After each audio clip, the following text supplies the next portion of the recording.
Assalamu alaikum. Ардактуу телегөрүүчүлөр, кайрадан эфир аркылуу көрүшүп турганыма аябай кубанычтамын. Жаз келип, айлана чөйрө жашылга бөлөнүп көрктүү болуп турган кезинде биз Ош шаарынан 15 чакырым алыста жайгашкан Учкун айылына келип отурабыз. Бүгүн сиздер менен ушул айылдын дыйканчылыгы, деги эле эли жашоосу тууралуу сиздер менен биргеликте кыдырып, биргеликте маалымат алайлы. Кызыктын баары алда, биз менен бирге болуңуздар. Ош облусунун Кара Суу районуна караштуу Мады айыл аймагындагы Учкун айылы деңиз деңгээлинен 1000 метр бийикте турган бул айылда 750дөй кочолук 2300дөн тегерегинде калчышайт. Элеттиктер негизинен мал чарбачылык жана дыйканчылык менен алектенишет. Айылда мектеп, бала бакча, медпункт, мечит бар. Айыл Улуу Жибек жолунун боюнда жайгашып, өнүүгө бет алган. Ассаламу алейкум. Аксакалдар, кантасыздар? Тынчтарбы? Бир жолу амансыздарбы? Жакшы отурасыздарбы? Авалар эми ушул Учкун айылы не себептен Учкун деп аталып калган? Ушул боюнча бирөөңүздөр айтып бербейсиздерби? Кимиңиздер айтып бересиздер? Ушул отургандарыбыз Учкун айылынын аксакалдарыбыз. Учкун деген сөздү дворяндык коомдун өкүлдөрү, өспүрүмдөр ошо дворяндык коомду неме кылып, жаман көрүп, ошону сындаган. Ошону Ленин декабристер деген. Большевиктер партиясы ошо декабристерди Сибирге айдап куугунтуктаганда алар айткан, Ленин айткан, Учкундан жалын тутанат деген. Демек ошол Сибирде айдалып жүргөн декабристтердин кыймылын Ленин Учкун катары эсептеген. Учкундан жалын тутанат деп. Мына ошондон улам Учкун деген сөздү демек большевиктер Ленин баш болуп, ошо бүткүл большевиктер партиясынын жерлердеги жердин колхоздордун аттарын Учкун деп атаган. Учкун демек ошондон бери келатат. 1931-32 жылдарда биздин колхоз, биздин ата-бабаларыбыз, чоң ата-чоң Учкун колхозун уюштурган. Учкун колхозун уюштурган. Аты ошондон бери Учкун. Аба эми ошондо бул жерде канча уру отурташып келет да бүгүнкү күндө? 3 азыр. 3. Теке, Пакал, Жош 3 отурташып келет. Жакшы.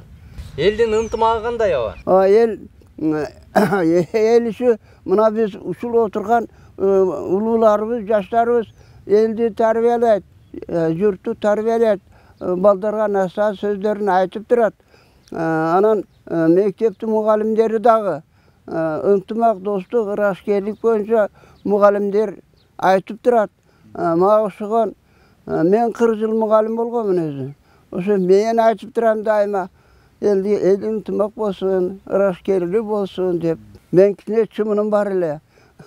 Ыр жазам. 1-2 ыр сап айтып бербейсизби анда? 40 жыл бою мен балдарды окуттум, ата журттун аргымагын токуттум. Элге, жерге иштей көр деп жакшыраак, керегине жарасын деп улуттун. Ошон кол чабуу.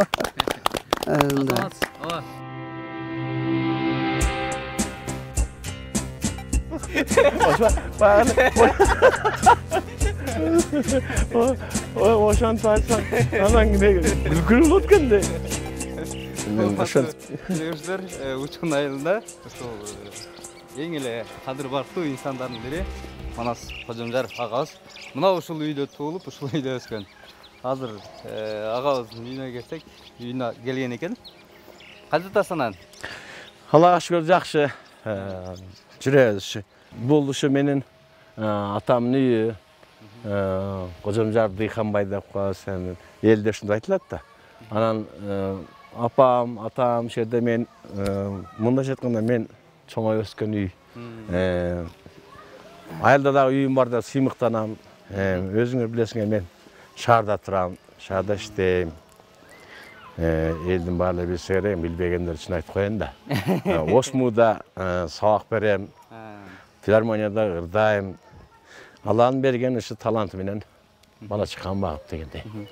Ошол элге сиңген талант ушул айылдан тапталган да кичинекей ана балдар окшоп ойноп жүрөт. Эми мындай экен да, баягы элде сөз бар го. Ааламга жол айылдан башталат деп. Ааламга жол ушу менин ата-энем үйүнөн жерден башталган да. Аяламга, сахнага жол жерден башталган. Ушулой айылда өстүм, чоңойдум. Ушул көчөдө балдар жаш кезекте чогулуп алып, мына ушул жерде хоккей ойнойт элек. Ассаламу алейкум. Ва алейкум ассалам. Баш каяктасыңар көмөй? Assalamualaikum. Нерлан? Тынчсыңар укам? Башка тынчпы?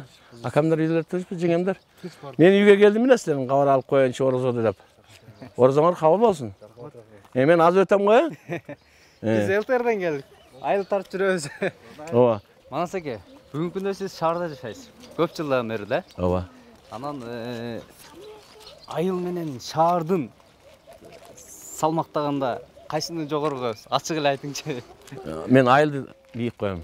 Не дебейсиң, айылда көп нерсе бар дейм. Айтып бута албайсың да. Айылда саудулук бар, айкөлдүк бар, кенен, бири-биринен сурап турат. Эми шаар деле жакшы, кала шаар деле жакшы. Маданиятка, интеллектуга чакырат, илим, билим, жогорку окуу жайлар бар.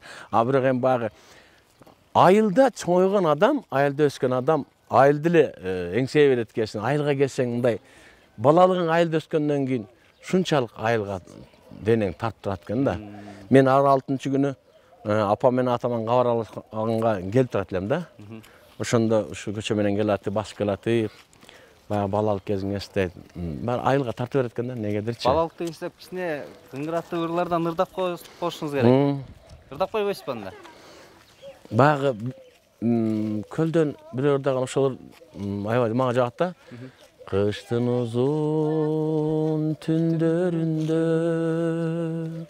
эске түштү бала кезим менин арча жыттанган сагынамын сен мени сагынтасың эңсейманы сен эми кайрылбайсың кошкун эми балалыгым деген негедир эсиме түшүп кетти. Бул ырды мен өзү да жактырам, бирок толук билбейм. Ошон үчүн көгүлтүр экран көрүп аткандар кечирим суранам, туура эмес ырдап койсом.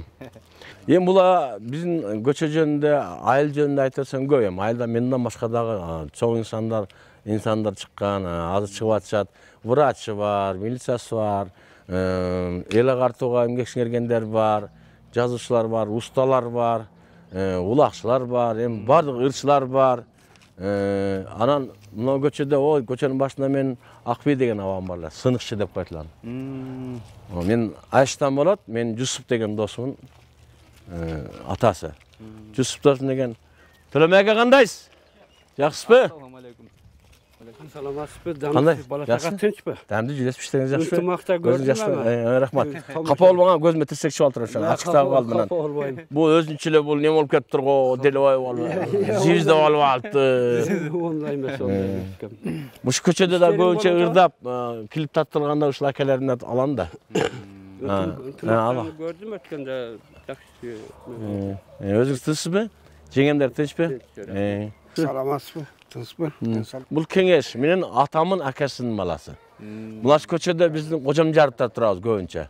Бул да Кожомжаров. Жанагы өкө мен жаным өтүп кетти го, ал да Кожомжаровдор. Бүт эле бир туугандар бир көчөдө экенсиздер. Ооба, бир туугандар. Анан булар менен да тууганбыз, аталаш тууганбыз булар менен. Кымыз да? Жүрүңүздөр. Макул. Болуптур. Жакшы. Айыл өтө ынтымактуу, аябай чоң экен. Ооба. Лейде дагы көп аксакалдарыбыз өтүп кетти. Мына Абал өтүп кетти. Мына улам. Жаз келип, тракторлорду оңдоп. Жаз келип, мына сезонго тракторлорду даярдаш. Кудай кааласа, 2 күндө немелер ишке салабыз бул.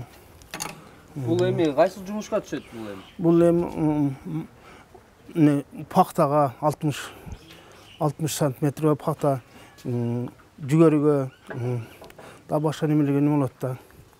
Не жұмыс қылады? Жұмшартып береді? Жұмшартады, дәрі салады. Техникаға жабышқаныңызға қанша жыл болды? Айылдың бүт эле баягы айдағаннан баштап жинағанға чейин өзүңүз экенсиз. Мынау неме екен, Құда қаласа, şu армиядан келіп эле şu 82 жылдан бері нәсіпкен тракторсы болып қалдым. Алдым тракторды ондай өзімше неме қылам жүрдім. Арданып жүрдім. Арданып жүрдім. Ondan кейін işken girişip kеттім. Бұл эми Союздун трактору? Бұл Союздун трактору. Бұлар беле же бұлар жаңы? Бұлар да жоқ, бұл өзіміз алдық. Бұл ошо кредитке алдылар, кредиттен құтылып, азыр онан кейін да құтылып, мынау эми кесип ардақты арақ бір жерден көрөткен, мына нәсіпкен, шу улым өткөрүп бердим. Анча өзім да мен иштеп атам. Өзүңүз да улдарыңыз да үйрөтүп көнчө. Эми да шоуда мынау 4 баллонду. Бул 3 баллонду. Кандай айырмасы бар? Эми бул катаралыкта 3 баллонду неме пактаны, жүгөрүнү тейлебейт да. Бул болсо баллондор неме кең Эндүү экен да бул? Бул эндүү экен, сал баш аягына тейлеп коет. Оне коюп кой. Жокша.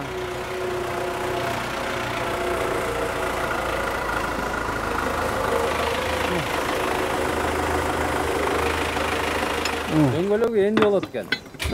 Ооба. Булар ошо жүгөрсөзгө дардап берет да, булар жерди айдап, майдалап. Көрөйүнчү. Кече жакында алдык эле. Бул 1 миллион 700 миң Бишкектен заводтан алдык.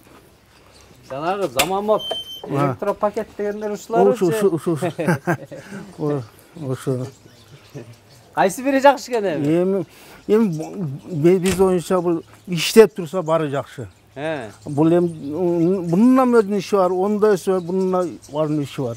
Бардын иши бар, барын иштесе болот. Канча аттын күчү бар эми буда? Буда азыр 90 аттын күчү бар. Бүгүнкү күндө жердин азыгы десекпи, же болбосо күчү десекпи төмөндөп кетти да. Кандай кылыш керек эми сиз мына ушул неме жакта жүрөсүз? Эң түрүкөн булчу. Эң биринчи мына кык малдын кыкын төгүш керек. Кыктыкы эң көп неме жардам берет да. Ошол жерди жумшартат, анан эгин жакшы болот. Азот, сөзсүз азот неме кыла албайт, ал менен кем болот. Мына кыкка жетпейт. Анан мына жер жемиш болсо ширин болот немеси. Азот салса өзүңөр билесиңер ол. Азыр сиздердин талааларыңыздарда эмнелер эгилет? Бизде азыр дарбыз, жүгөрү, пакта, анан будай, арпа, беделер бар. 40 жылдын тегерегине ушу техника менен алышып жүрөт экенсиздер. Анан бүгүнкү күндө балдарыңыз дагы ушу сиздердин өрнөк алып, үйрөнүп, эме ушу иштеп жүрөт экен. Эмне дейбиз? Бар болуңуз, аман болуңуз. Кийинки муундарга үйрөт. Кудай кааласа, майли рахмат. Баягы айылдын талаачылыгын, айылдын айыл чарба экономикасына салым кошуп жүрө бериңиздер. Ооба, рахмат. Бар болуңуздар эми. Голом май болуп калды. Жуз, майли. Жаңы алып да, 1 ай болду окшойт. 1 айдай болду.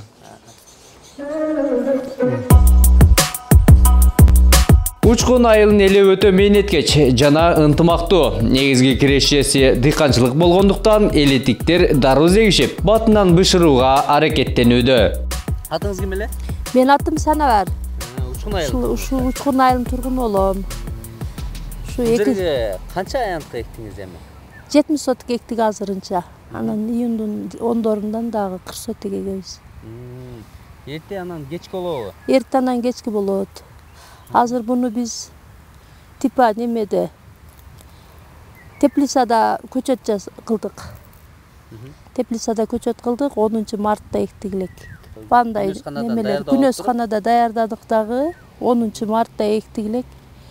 Кечегиде апрелдин 10-унан жерге отургуздук да, көчөтүнчү.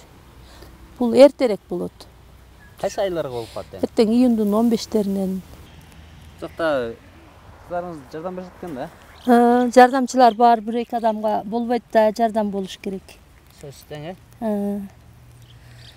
Кирешеси мол эле. Ооба, пайдасы жакшы эле, кылса болот. Иштеш керек да болгону. Аябай күн ысыкта кантип иштейсиздер дедилер талаада. Эми күн ысыкта эле кайра жагатабыз бара-бара ден соолуккачы. Кайра кышында кыйын.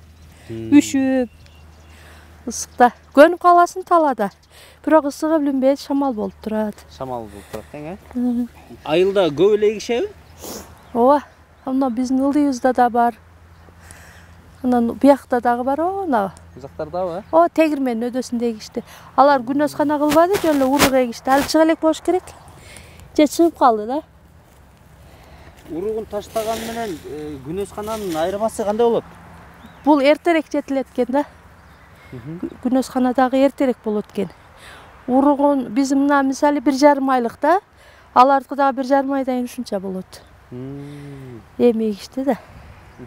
Биз былтыр 1-майда эктик элек, августтун 1-inde бышкан да, 3. Бул күн санайт экен, 90 күн деп бышат экен. Балдар Россияда үйөм экөөбүз кылабыз, кыздарым жардам берет, келин бар. Анан эми жашың өйдөлөгөн сайын физиотерапия болот да, жатып алып, балдарды баккыла деп жатпай.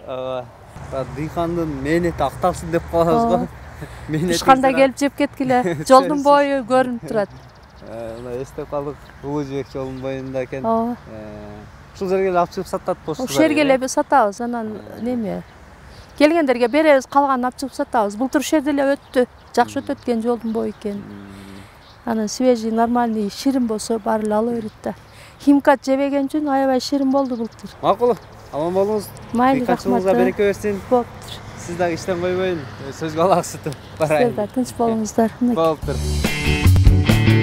Айылдарда жол, таза суу, жарыктык маселелери чечилсе эле, эл турмуш тиричилиги бир топ жеңил болот. Учкун айылында жаштардын демилгеси менен да көйгөйлөр бир четинен чечилип жатыптыр. Энекен бул 2015-жылы түздү деп атасыз, жаштар уюмунчу. Кандай жумуштар аткарылды? Бизде азыр Учкун айылында жаштар комитетинин түзүлгөнүнө, жаштар уюмунун түзүлгөнүнө ушул 2015-жылы күз айларында түзгөнбүз. Жаштарды бириктирүү максатында айылдын азын-олак ынтымак иштерин аткарган, ынтымакчылыкты бекемдегенге азын-олак иштерди жасаш үчүн эң негизгиси эми бандай айылдагы аз камсыз болгон үй бүлөлөргө бандай кол жардам берүү максатында ошолорго чогултушуп, акчаларды чогултушуп, ушул жардамдарды көрсөтүп келип атабыз эми жаштар уюмунун атынан. Анан бизде в основном былтыркы жылы карантин убагында өзүңөргө белгилүү биздин не только биздин өлкөдө негизинен ушул дүйнө жүзү боюнча мындай катаал жашоо оор жыл болду го. Ошол маалда биз жаштар менен биргеликте акча жыйнап ошол айылыбызга дезинфекция иштерин жүргүзүп аттык. ФАПка басымдуу бөлүктө басымдуу медикаменттерди алып бердик. Кислородный концентратор, бүт ошол нелерди жылуу сууну киргизип бердик. Ар бир уколдогондо адамга укол жасаганда колду жууш керек деп андай салымыбызды кошуп атабыз. Анан в основном бизде азыркы күндө жаштар уюмуна бандай салымды бизде чет жакта жүргөн мекендештерибиз в основном Москва шаарынан колдоо көрсөтүп келатышат, аларга дагы ыраазычылыгыбызды айтабыз уюмдун атынан. Анан өзүбүздө Улуу Кадам деген коомдук фонд түзгөнбүз, ушул жаштардын фондун. Ошол фондубузда азыр азын-олак акчабыз бар. Ошол фонддун алкагында жаштар уюмунун негизинде жумуштарды жасап келатабыз. Кечеги Жанеге бул фонддогу акча элден чогултулат, кайра эле элге жумшалат да. Ошондой, айылга жумшалат. Айылдын өнүгүүсүнө. Максат. Азыркы күндө ошол фонддун алкагында айтканда биз немеге айылда ФАПка, садикке, анан мектепке, айылдын борборуна бандай тазалыкты, элди тазалыкка чакыруу максатында, тазалыкты сактоо максатында Biz мусорный ящиктерди орнотуп Таштандыруу бердик. урналарын 30 000 сомдун тегерегинде чыгым жумшап ошол орнотуп бердик ошол нерсени. Демек, ушинтип эле айылдарда айыл жаштары кандай болсун, айылдын патриот инсандары ушундай бир топторду түзүп, кандай десем, айыл өкмөттү эле же болбосо республикалык бюджетти карап отуруп эле айылга бир шарттарды түзүп алса болот экен. Болот. Ошол нерсени.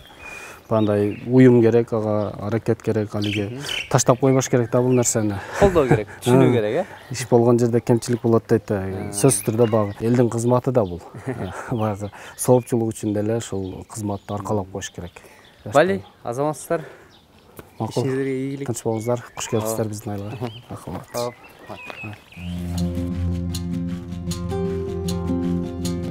Апа, эми айтсаңыз, бул Союз убагында ушул бригад болуп, ушул башчы болуп, ушул колхоз совхоздо иштеген экенсиз. Ошол жылдардан кичине токтолуп өткөрсөңүз. Өткөн кылым болуп калды эми бизге ошол эми. Азыркы заман эми башка заман болуп калды. Мен ушу 65-жылдан баштап турмуш жолун баштап 67-жылдан баштап мектепте иштей баштадым. Мектепте башталгыч класстарды окуттум. Пионервожатый болуп иштедим. 11 жылдык билимим менен гана 73-жылдан баштап мен пахта бригадир болуп иштедим. Кадимкидей камчыны колго алып, атты минип, эшке чыгып эркек болуп, үйгө кирип аял болуп, ошо маалда менин 5 балам бар эле. Аллага шүгүр, ошо маалда Союз маалында ушу адамдарга, ушу колхозчуларга кароо күчтүү эле. О маалда ушу бир партбилетке баш ийип, закон күчтүү эле. Эгемендүүлүк болбогон менен биз Союзга баш ийет элек. Союзга баш ийген менен адамдарда инсап, адеп, ахлак күчтүү эле. Адамды сыйлоо, урматтоо өтө күчтүү эле. Улуунун астынан жаштар тике басып өтө албайт эле. Унда бир принцип бар эле. Эркек болсо калпагын илип койсо ham сен баш ийесиң, аял болсо жолугун илип койсо дагы сен баш ийесиң деген принцип бар эле. Ушуну туура түшүнүшөт эле жашкары. Ушинтип анан пахта бригадир болуп иштедим, план тапшырмаларды аткардык, алыбыздын жетишинче ушинтип тирүүчүлүк кылып, андан кийин анан дагы төрөп калып, төрөттөн кийин семенный урук, пахтанын уругун тандоо заводу ачылган колхозубузга. Фрунзе колхозу Союздун 7 жыл туусун колдон чыгарбай турган биздин колхоз ошондо. Москванын туусу биздин колхоздо турган. Анан ушунда семенный урук чыгарабыз деп колхозго ошондой кичинекей завод курулуп, ошол жерде агроном болуп иштедим. Ондо дагы ушу 7 жыл иштедим. Узак энем дагы ушу бир топ ушу эмгек жолунда үзүлүү эмгектен экенсиз да.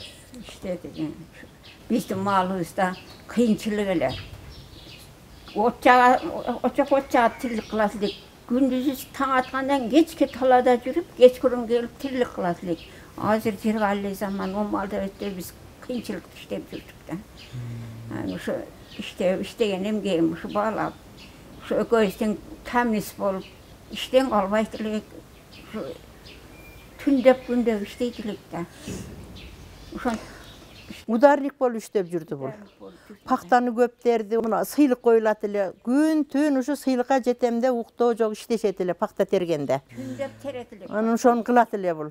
Анан ошону баалап колхоз, райондо мына көкүрөгүндөгү орден медалдар берилген. Сиз такпай коюпсуз го? Мен азыр эми ажы болуп калып такпай калдым. Аллага шүгүр эми ушу ажыга насип этип, ажыга барып келип мен эми такпай калдым азыр. Ошондой күндөр өттү. Ошо маалда ушулар ушу бешикти аркасына илет эле. Баланы кучагына көтөрөт эле. Анан барып шыйпаңда бакча болот эле. Мынягында 2 бешик, мынягында 4 бешикти бакчалар бир тербетет эле, бири-бирине байлап алып. Анан колхозчулар ошентип иштеп кетет эле. Анан ошондой замандар өттү. Кудайга шүгүр. Эми ушу алтын аяктан суу ичкен маалыбыз азыр. Кудайга шүгүр, эми балдардан жакшы күндөрдү көрүп жатам. Алладан кайткан болсун, балдарым аям кызматтары, перзенттарынан кайткан болсун, бактылуу каарылыктуу орлорунда отурганыма Аллага бейесеп шүгүрлөр кылам. Жакшы. Ажы сапарына барып жөнөтүштү. Hem şu uğul kızlarım hem Allah Teala şu özlerinin Allah'dan kaytıp, Allah razı olup, baldarından şu mağa okşagan gündördü arpanda görürsün Allah nasip kılılsın sırayım da. Çoğun rahmat ene, var olunuzlar. Bu şu kolumdağı nevrelerim, en gence nevrelerim. Bunlar diyem hazır putum, sen kolumsun diyem, hem hazırlanıp karıdık da.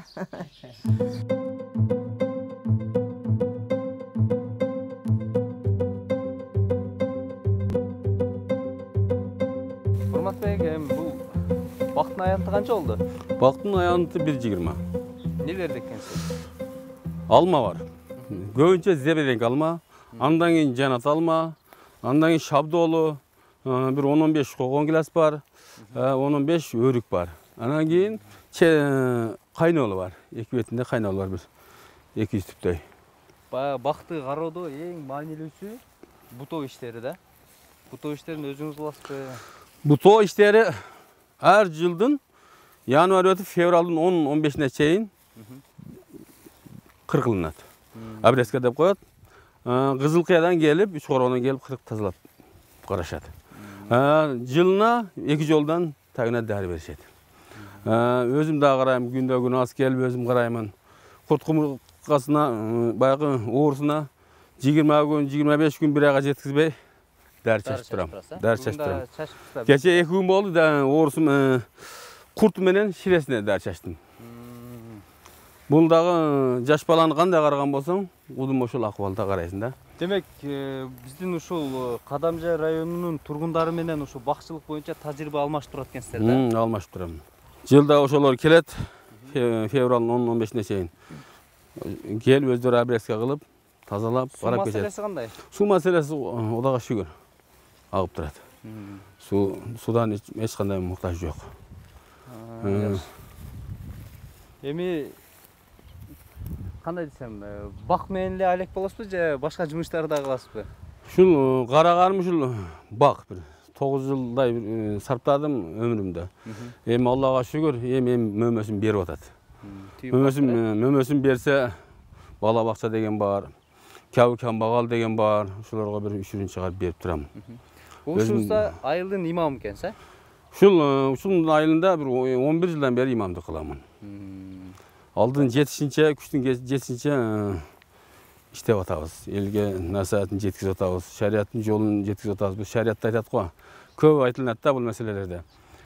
Бул 5 нерсе кайтарылбайт деген да. Мешит курса, медресе курса, мешитке бир кыш койсо, медресеге бир кыш койсо, ушул дуа барып турат кыямат болгонго чейин артынан деди. Жол оңдосо, жол бузулуп кеткенге чейин. Суу чыгарса, суу чыкпай калганга чейин ошол инсандын артынан барып турат дуа. Малайкалар сүйчөлүп турат дейт. Андан кийин бак тигүү. Бак тигүү бул сурап жейби, сурабай жейби, чымчык жейби, куш жейби, сабап барып турат. Бак бузулуп, мөмө бербей калганга чейин инсандын артынан дуа барып турат. Быйыл мөмө кирип калыптыр. Канча түшүм алам деп турасыз? Быйыл Алла насип кылган болсо, 500 кило алабызбы, 1 тонна алабызбы, 2 тонна алабызбы ниет кылып турабыз. Бунун көбүрөөк алган болсо, эми ниетибиз бар. Бала бакча, кабы камбагал деген бул шариатта үшүрү бар да булардын. Ушуну биринчи өчүттө берем деген ниетим бар. Бул эми бул кайсы сорттогу да? Поликарликовый, карликовый дегендер бар. Жок, бул алма, бул өзүбүздөн эле ата бабаларыбыздын калган земереңке, кышкы алма деп коет да. Ошол эле сорттогу алма. Бул бирок кечирээк жетилет. Бунун тарбиясы өтө көбүрөөк болот да.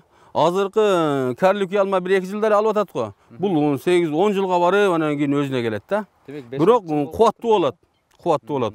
10 жылга барып түшүмгө киргенден кийин көбүрөөк жашайт. Түшүмдүү болот. Обрезка кылып мындай карап турган болсо, шагы пышып койдон тура берет да. Анча-мынча курт дагы түшпөйт. Ушунусунан мен убакыт кетсе дагы кетсин деп туруп, ушуну эккенмин. Өмүр узун болот, чыдамдуу болот деп эккенмин. Азыр эми карликовыйдан эксем болот эле, карликовыйга мен көп эле кызыкпадым. 1-2 жылдар алат экен. Анын дагы карабыз кандай болот деп өзүбүздүн үйрөнгөн эле алмага эктим. Айылда бакчылыкка кандай ыктап атышат? Болуп атат. sekin егіп атышат. Көп егіп.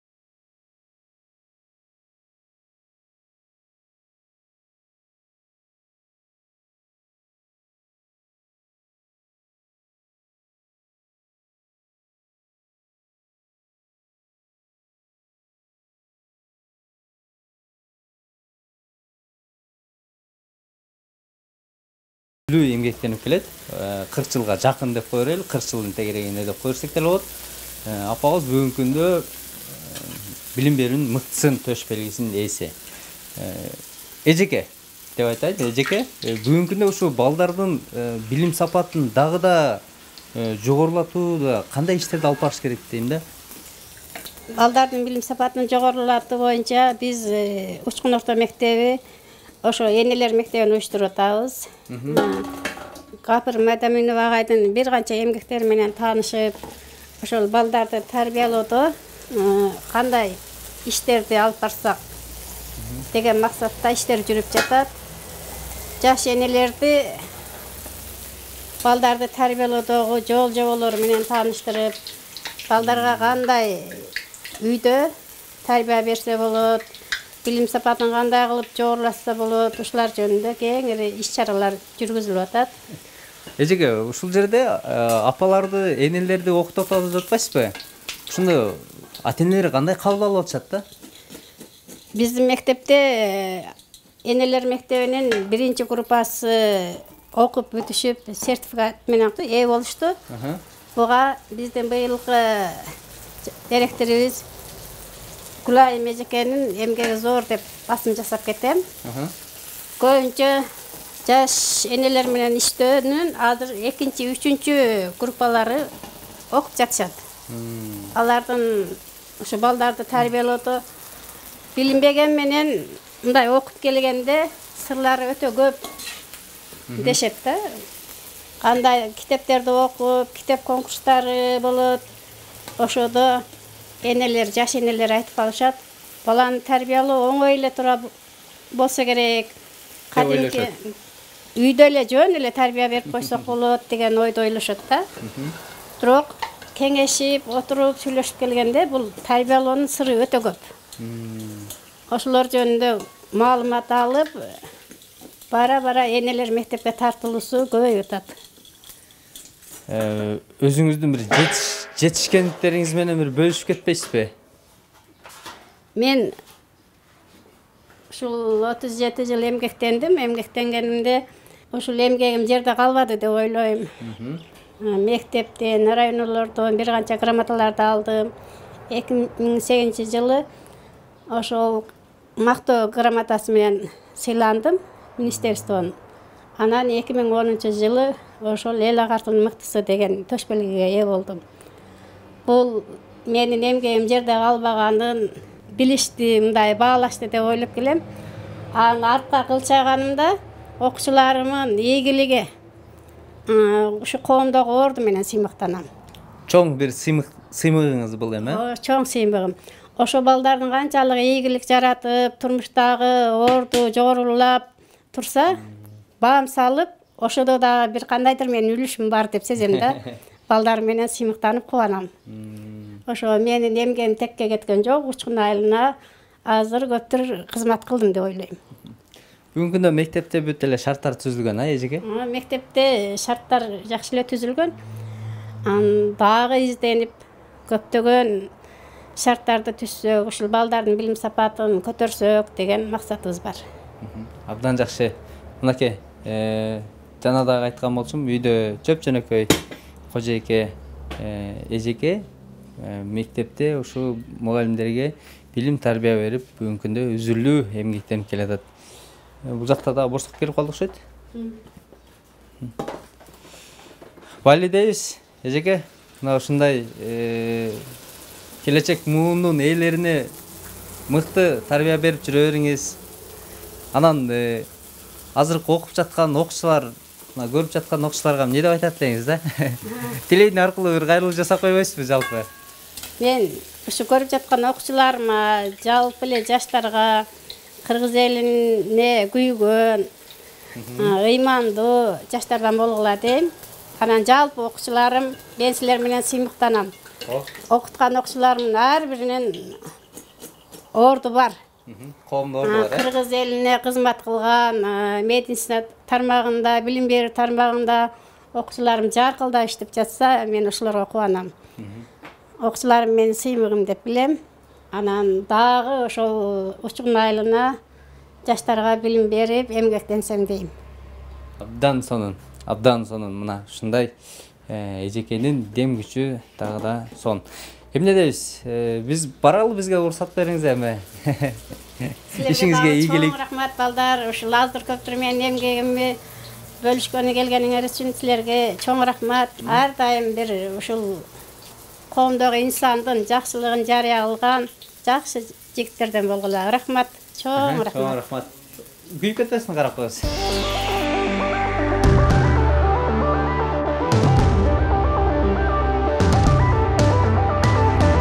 Биз жүргөн Мады айыл өкмөтүнүн учкун айылында Шайыр апаларга жолугуп калдым. Булар ушул айыл өкмөттүн Курманжан Датка фольклор тобунун мүчөлөрү болот экен. Ар айылдан ушун чогулуп 4 жылдан бери ушул Шайыр апалар тобун түзүп жүрүшөт экен. Апалар эми алгач эле ырга кезек берип, бир ырдап бербейсиздерби? Кандай дейсиздер? Курманжан Даткан циклин фольклор тобунда ырдап жүргөн ырыбыз бар. Айыл кечи деген. Ошону аткарып берели онда.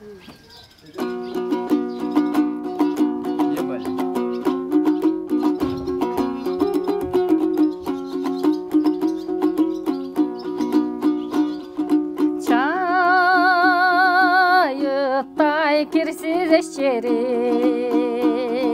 sağıngan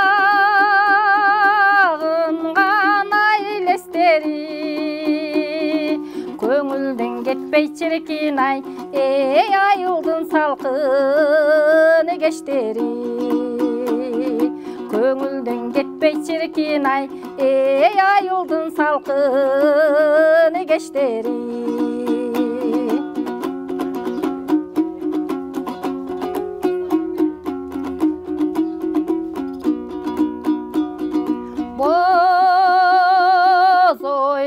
Tatkanı kıyağı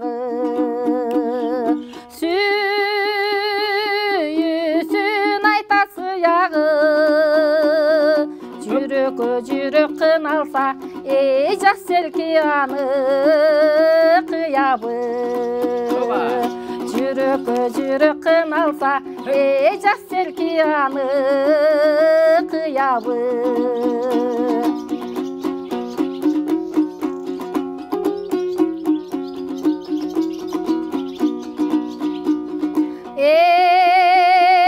Ertesi anın tağında El menen emgek şağında Ayılda жүрсөң rahat Ey alğanın bolup canыңda Ayılda жүрсөң rahat Ey alğanın bolup canыңda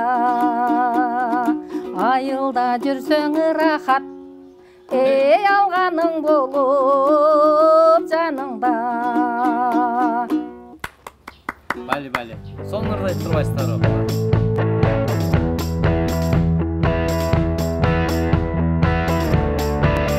Мен айылым көрсөтүүсү Учкун айылында жүрүп, өзүңүздөр көрдүңүздөр, таланттуу инсандар, мыкты тасыккан мугалимдер. Эмне дейбиз? Айылдын дыйканчылыгы, айылдын жаратылышын, тегиле Учкун айылы кандай айыл экен биргеликте чогуу көрө алып десек болот. Кийинки эфирден көрүшкөнчө аман болуңуздар. Сиздер менен мен Казыбек Мамсат болдум. Саламат болуңуздар.